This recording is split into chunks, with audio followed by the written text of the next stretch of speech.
Ang karunungan ay kapangyarihan. Today, we're putting that power to the test here on K-Check!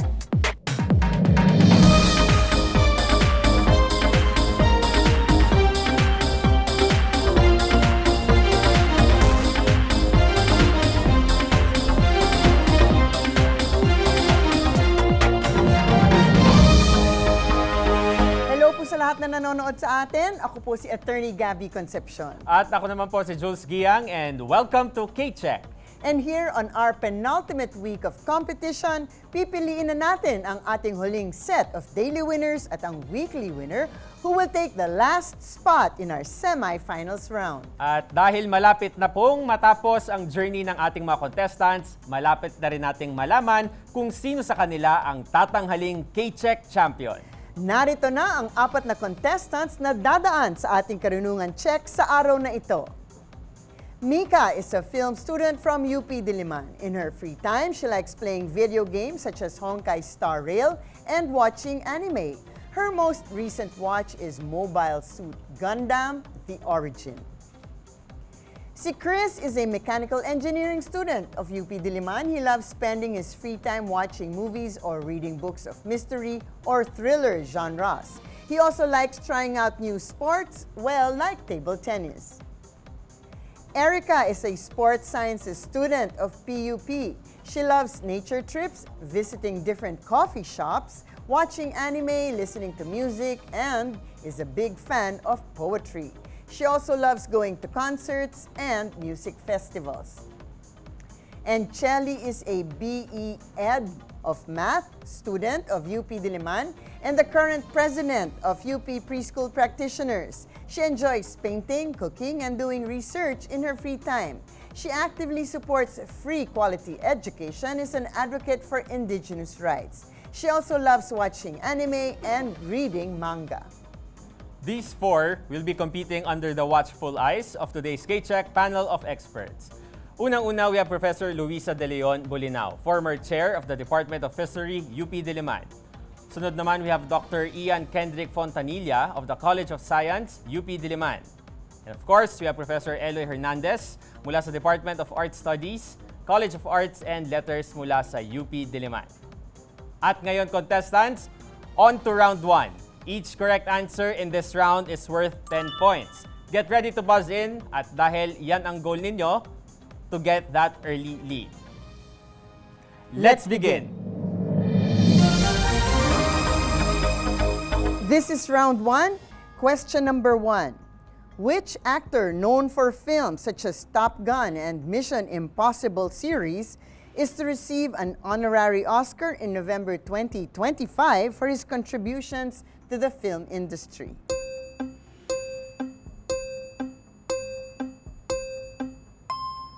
Top Gun, Mission Impossible. Walang may kilala kay Tom Cruise. Question number 2, mental math this time. What number is 8% of 25? Chris. 2. 2 is the correct answer. K-check. Question number 3.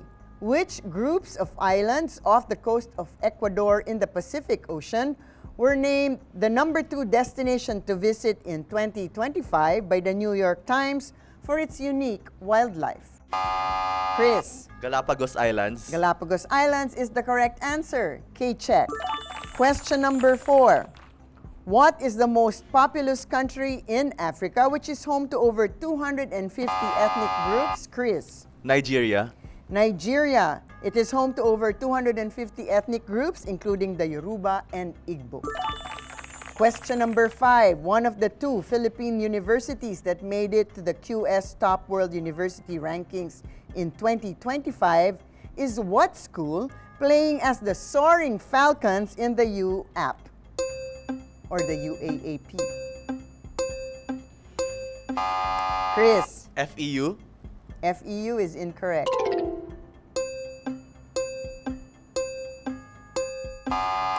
Chelly. Ateneo. Ateneo is incorrect. Erica. University of the East. University of the East is incorrect.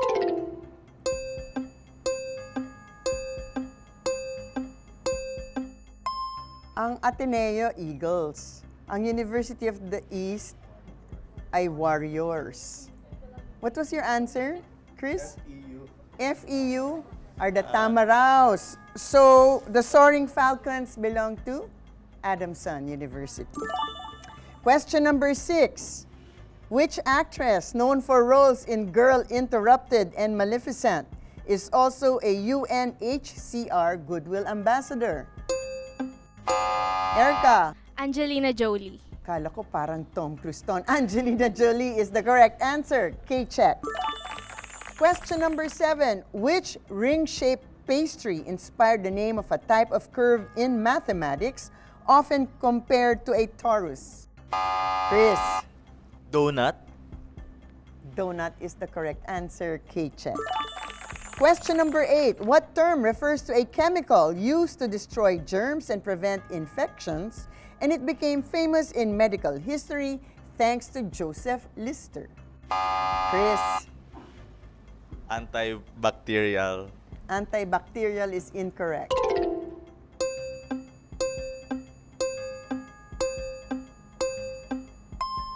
Parang Lister in Listerine, ganun ba yan?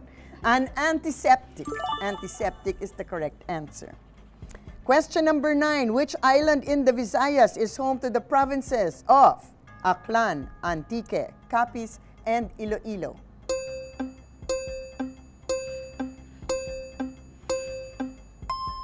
Walang Bisaya dito. This would be Panay Island. Question number 10. Entomology is the study of what type of animals, Chris? Insects. Insects is the correct answer. K-check. Question number 11. In what sport did Filipino-American golfer J.J. Spawn win in the 2025 U.S. Open Championships for his first major tournament win? Shelly. Golf. Golf is the correct answer since golfer naman si J.J. Spawn. K-check. Question number 12. Wesleyan University, Philippines was founded in 1946. In what capital of Nueva Ecija?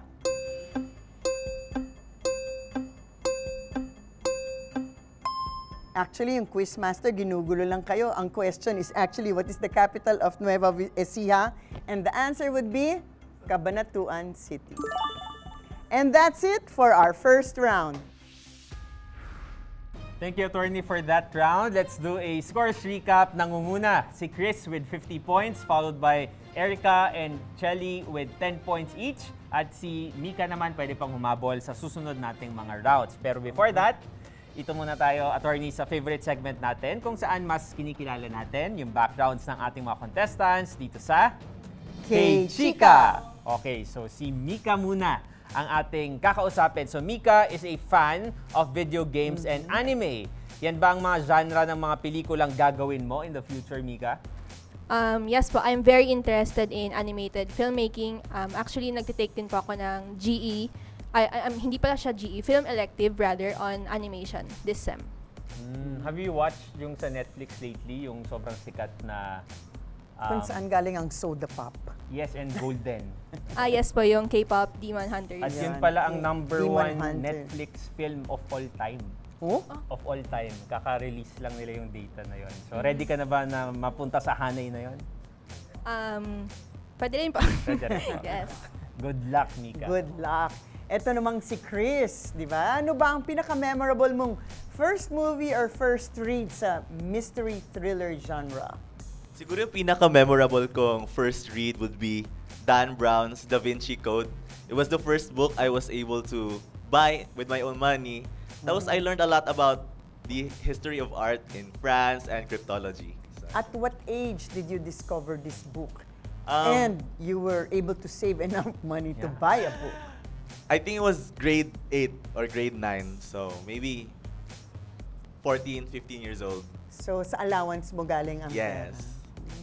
For the books, di ba? For the books, for love of reading. Yan. Sana marami sa kabataan maging tulad mo. Reading is still the way to go.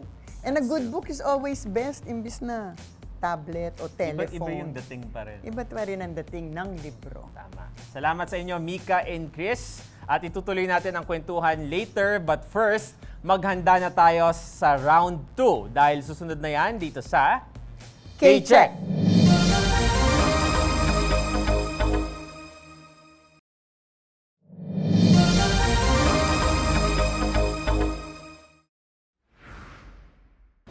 Welcome back to K-Check, everyone. Isang points recap lamang. Chris is in the lead with 50 points, followed by Erica and Chelly, tied for second place with 10 points each, and Mika with some bit of catching up to do. So, ngayon naman, tulad ng pinangako namin, babalikan natin si Erica at si Chelly sa ating favorite segment called K-Chika. So, ito pong si Erica, ang pinag-aaralan ay very physical, ma-action, kasi nga sports sciences siya. Pero ang hobbies niya ay medyo tahimik. Nature trips, coffee shops, poetry. Can you please explain sasabihin nun ba, parang may disconnect. Meron ba? Wala naman. Well, wala naman po kasi na paghihiwalay ko naman siya. Gusto ko lang talaga yung sports and gusto ko gawin siyang pre-med kasi nag-aaral din kami doon ng mga parts ng human body. And yes, fan ako ng poetry. Actually, nag-write din po ako ng sarili kong poems. Wow, so left brain, right Yes, brain, very balance. active. Oo. Thanks, Erica. Ito naman si Chelly. Okay, so how do you support itong advocacies mo for free quality education and indigenous rights? Ayan, hello po. Meron po kasi akong mga orgs na sinasalihan dito sa UP, particularly ang R4E, or Rise for Education, and Katribo which is for minority rights naman po. And doon po, meron po kaming ginagawang mga BMIs, kung saan pumupunta kami sa community and nalalaman po namin yung situation po nila by going to their community po. So mga basic mass integration Yes, BMI, di ba? Pero paano mo napasok tong mga advocacy na ito? Parang interest ko na po siya since senior high. Tapos nung napunta ako sa UP, nagkaroon ako ng avenue para makatulong and maka-help and mapuntahan yung mga lugar na yun po. Very good. Diba? Ang galing. So maraming salamat sa mga contestants natin. And now, it's time for round 2. Sa round na to, contestants, dapat may konting strategy involved because in this round, correct answers are worth 20 points each, but you will lose 10 points if you answer incorrectly. Okay, so let's begin. This is round 2. Question number 1. Known for its grand bazaars and the Golestan Palace, what is the capital and largest city of Iran?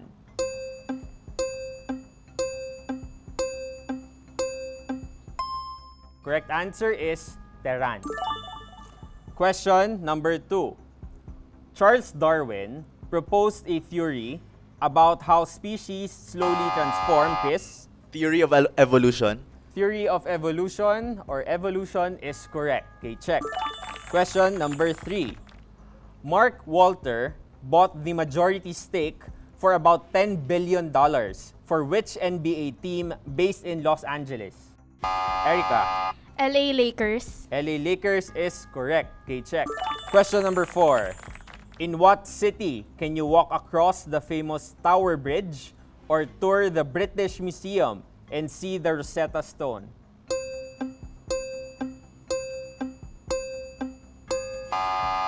Mika. London. London is correct. Okay, check. Question number 5.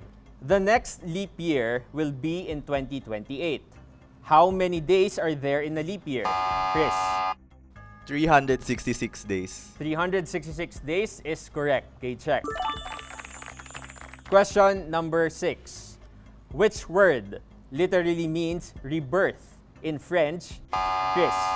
Renaissance. Let me proceed. And refers to a period of renewed interest in classical knowledge during the 14th to 17th centuries. You said Renaissance. That is correct. Okay, check.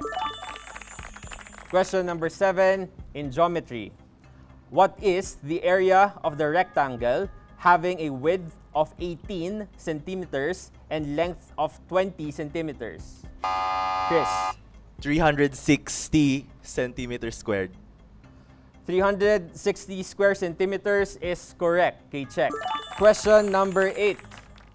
What is the name of the superhero most associated in the movies with Ryan Reynolds' character Hal Jordan and Nathan Fillion's Guy Gardner?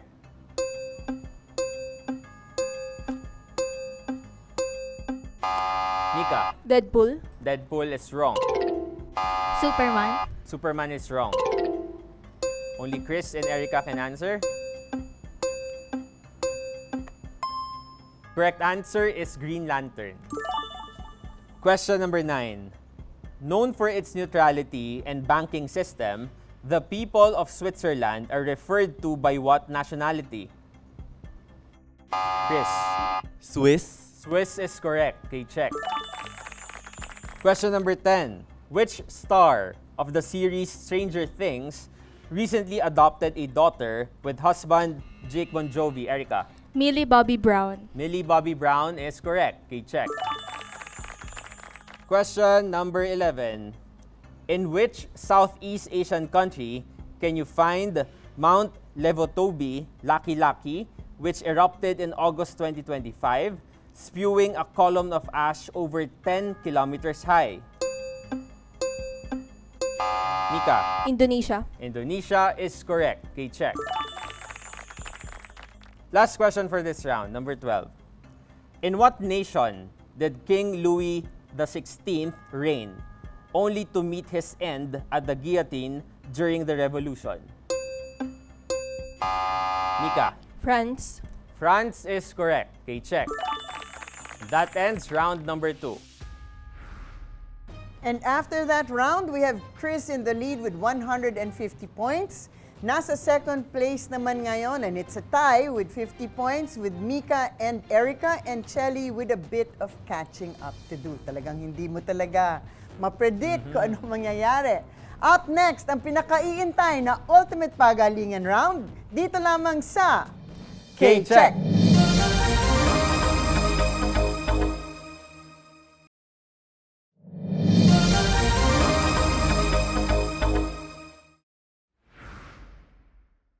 Alright, let's do another points recap. Nangunguna si Chris with 150 points, followed by Mika and Erica with 50 points each. At si Chelly pwede pang humabol sa susunod nating mga rounds. Dahil in the lead man ngayon si Chris, ay may chance pa rin makahabol ang lahat as we go into our ultimate pagalingan round. Correct. Tandaan nyo, contestants, sa round na ito, sa ating panel of experts, manggagaling ang mga katanungan.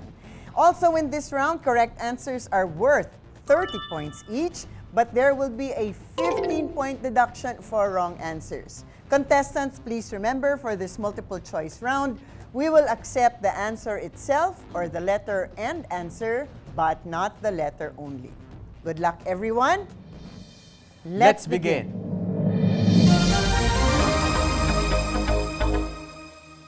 Simulan na natin ang ating ultimate pagalingan round. First question from Prof. Lu. The Aral Sea lies between which two countries? A. Kazakhstan and Turkmenistan. B. Kazakhstan and Uzbekistan. C. Uzbekistan and Kyrgyzstan. D. Tajikistan and Turkmenistan. E. Kazakhstan and Russia.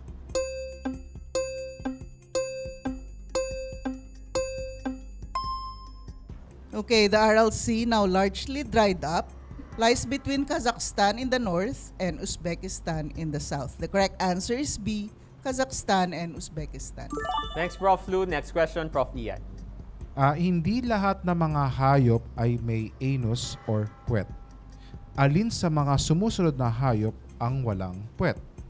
A. Dikya. B. Ipis. C. Isda. D. Suso. E. Trepang. Mika, D. Suso. Wrong. Erica, A. Dikya. A. Dikya. Okay, ang tamang sagot ay dikya. Ang mga dikya ay walang puwet. Sa halip na may puwet, lumalabas ang kanilang mga feces doon din sa kanilang mga bibig. So, pasalamat tayo na meron tayo mga puwet. grabe talaga kung minsan. So, Erica, K-check. Grabe ang pasawag ni Prof. Ian. Habang nanananghalian ang mga viewers natin. Prof. Eloy, go ahead. Okay, so Which colorful festival held every May 15 in Lucban, Quezon honors San Isidro Labrador and celebrates a bountiful harvest? A. Sinulog. B. Pahiyas. C. Panagbenga. D. Kadayawan. E. Ati-atihan. Shelly. Si Pinagbenga. That's incorrect. Chris. A. Sinulog. Mali. B. Mika. Kadayawan. Mali din. Erica. B. Pahiyas. Nako, sa wakas may Sa tumama. wakas. So, Akala yung- ko nga mag-uunahan sila eh. Oo nga eh. Yung Pahiyas Festival ay isa sa pinakamakulay na piyesta dito sa Pilipinas. No? Dinadayo siya talaga. At yung mga bahay ay dinedekorasyonan ng tinatawag na keeping or mga rice. From rice ito na mga leaf-shaped colorful wafers na pwedeng kainin. So, the correct answer is Pahiyas. Okay, check. Erica. Maraming salamat, Prof. Eloy. Now, off to round 2. Prof. Lou, go ahead. Okay, Asian history naman tayo. Which Southeast Asian kingdom adopted Mahayana Buddhism as state religion under King Jayavarman the Seventh? A. Pagan. B. Srivijaya. C. Majapahit. D. Khmer Empire. E. Sukhothai. Chris. B. Srivijaya. Incorrect po, sorry.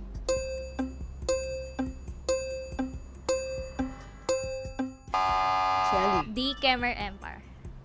King Jayavarman VII of the Khmer Empire adopted Mahayana Buddhism as the state religion and built monumental temples like Bayon. The correct answer is D. Khmer Empire. K-check. Thank you, Prof. Lou. Next question, Prof. Ian. Rated GP naman to. Karamihan sa mga insekto ay may mga pakpak. Ilan ba ang pakpak ng mga lamok at langaw? A. Wala. Chris. 4. That is incorrect. I will continue. B. 2. C. 4. D. 6. O E. 8. Shelly. Dalawa. B. Dalawa. Ang mga langaw at lamok, di tulad ng karamihan sa mga insekto na may 4 na pakpak tulad ng paru-paro, meron lamang silang 2. So ginagamit nila yung kanilang mga pakpak na parang propeller ng helicopter, so kaya nila mag-hover. So ang tamang sagot ay B, 2. So kay Chelly, K-check. Thank you, Prof. Ian. Next question, Prof. Eloy. What was the first full-length documentary to compete in the Cinemalaya Independent Film Festival? A. Pandango sa Hukay. B. Ama Namin. C. Aswang. D. Karahasan. E. Maria.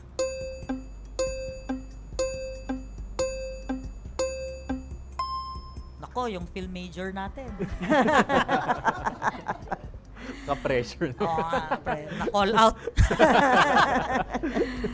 So, the correct answer is Maria. Ginawa ito ni She Andes na graduate ng UP Film. Nanalo ng FAMAS Best Documentary.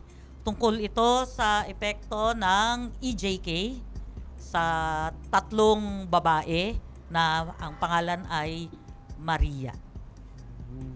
Salamat, Prof. Eloy. Attorney, go ahead. Nako, after that second round, ito na po ang sinasabi natin. Sabi nga nila, nasabi daw ng isang dating actress, di ba? You can never can tell what can happen.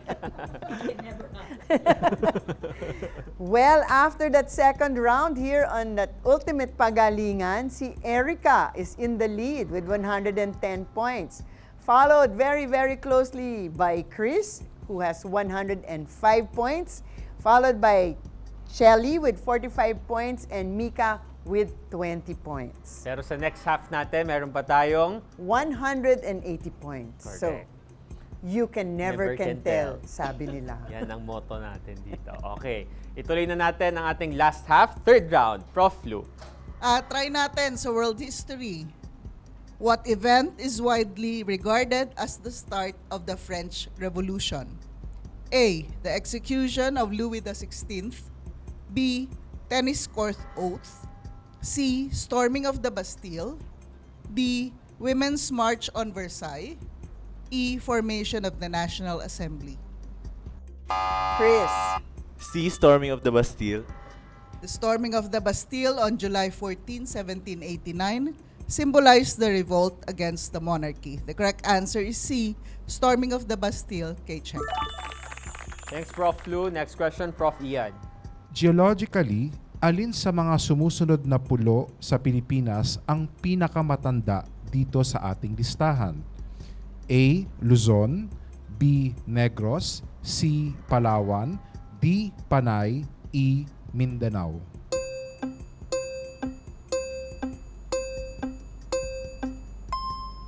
Ang tamang sagot ay Palawan dahil siya ay bahagi ng continental Asia. Samantalang yung ibang mga isla o pulo ay nagbuhat pa sa ilalim ng dagat at nangyari dahil sa geologic uplift. So kung kayo ay lumapag sa Puerto Princesa, kayo nakarating na sa mainland Asia. Salamat, Prof. Ian. Prof. Eloy, go ahead. In Ifugao culture, what is a bulul? A. A traditional musical instrument. B. A wooden statue believed to protect the rice harvest. C. An ancient weapon used by warriors. D. A folk dance performed during festivals. E. A woven basket used for fishing. Mika, Letter B, a wooden statue believed to protect the rice harvest. So, the bulul ay madalas makita sa mga rice fields or sa granaries. Naniniwala sila na ito ay isang protector ng kanilang rice harvest. So, Mika, K-check. Thanks, Prof. Eloy. after the third round, Chris is back in the lead with 135 points, followed by Erica with 110. Mika is in third place with 50 points, followed by Shelly with 45 points. We can never can tell. We can never can tell. Okay. So we have the fourth round with 90 points. 90 points. All right, here we go. Good luck, contestants. Prof. Lou. Para sa ating mga contestants, ito ay isang Asian history question. The Boxer Rebellion in 1900 was primarily aimed at which group of people? A. The Qing officials. B. Foreigners and Christians. C. Japanese military. D. Mongol invaders. E. Communist revolutionaries.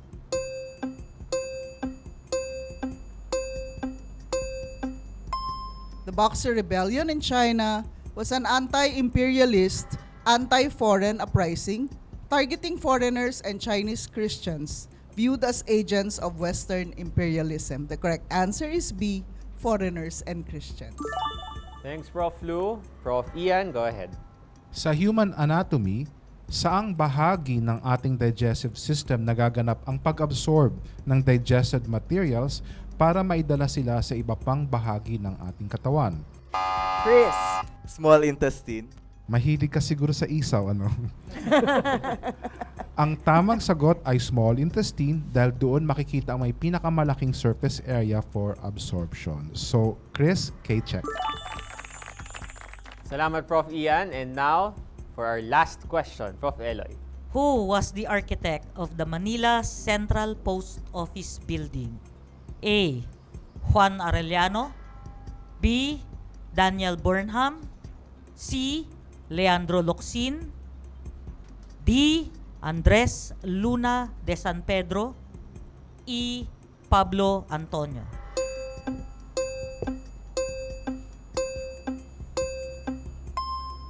So Juan Arellano, okay, also did the legislative building or yung tinatawag nating National Museum at ang Rizal Memorial Sports Complex. Isa din siyang painter at yung isang painting niya makikita sa UP Vargas Museum. So the correct answer is Juan Arellano. And that's it for our K-Check Ultimate Pagalingan. Congratulations to Chris, our K-Check Daily winner, with a final score of 165 points. We'll see you again on Friday when you compete with our other daily winners for a spot in our semifinals. And of course, maraming salamat din kay Mika, Erica, and Shelly for joining us today.